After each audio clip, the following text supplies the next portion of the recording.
Hi అందరికీ. అందరు ఎలా ఉన్నారు? బాగున్నారా? కార్తీక మాసం కదండి, టెంపుల్కి వెళ్ళాము. వెళ్ళాక అక్కడ ఒక సిచ్యువేషన్ జరిగిందంటే, ఇప్పుడు కాదు, నాకు ఇప్పుడు శ్రావణంలో కూడా ఒక 4-5 టైమ్స్ ఇలానే జరిగింది. ఏంటంటే వాయనాలు ఇప్పుడు కార్తీక మాసంలో కూడా కుంకుమ పసుపు వాయనాలు ఇచ్చుకుంటారంట. నాకు తెలియదు.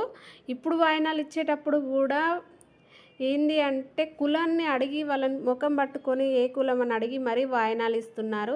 ఈ జనరేషన్లో ఇలా కూడా ఉన్నారా అని నాకు అసలు ఆశ్చర్యం అనిపించింది. ఎందుకంటే అలా అడగడం కరెక్ట్ కాదు కదా. ఇద్దరు ముగ్గురిని అలానే చేశారు. నేను కూడా వెళ్ళి ఆంటీని అడిగాను. అడిగితే వాళ్ళు ఏం చెప్పట్లేదు, మేము ఎప్పటికి ఇలానే ఇస్తామమ్మా అది అన్నారు. కానీ ఇలా అనడం కరెక్ట్ కాదు కదండి. ఎందుకంటే మేము దేవునికి అలంకరణ చేసేటప్పుడు పువ్వులు కానీ సేవలు కానీ చేసినప్పుడు మాత్రం అప్పుడు క్యాస్ట్ కులం అని ఏమి అడగరు. కానీ ఇప్పుడు ఇలా చేయడం కరెక్ట్ కాదు కదా అని నేను చెప్పాను. కానీ వాళ్ళు అసలు మన మాట పట్టించుకోలేదు.